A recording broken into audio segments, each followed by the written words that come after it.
you've enjoyed during this workshop? I've enjoyed watching other people do the things like dancing. I've liked them doing just saying what they really like and that and stuff like that.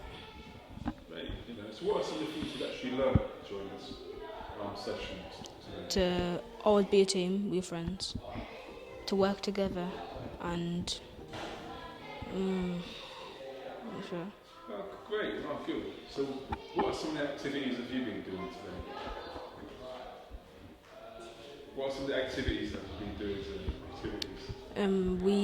I went outside and I done said what I like football, and I done some kicking ups with ball and that. Did you do any camera skills or anything like that? Or did you do any filming? What sort of thing? Oh yeah, I was holding the speaker for people, and I was using the camera to record people. Yeah, you're holding the boom mic. Yeah. Also doing some filming and stuff. Yeah, you did very good. I like your football skills as well. Very good. Yeah.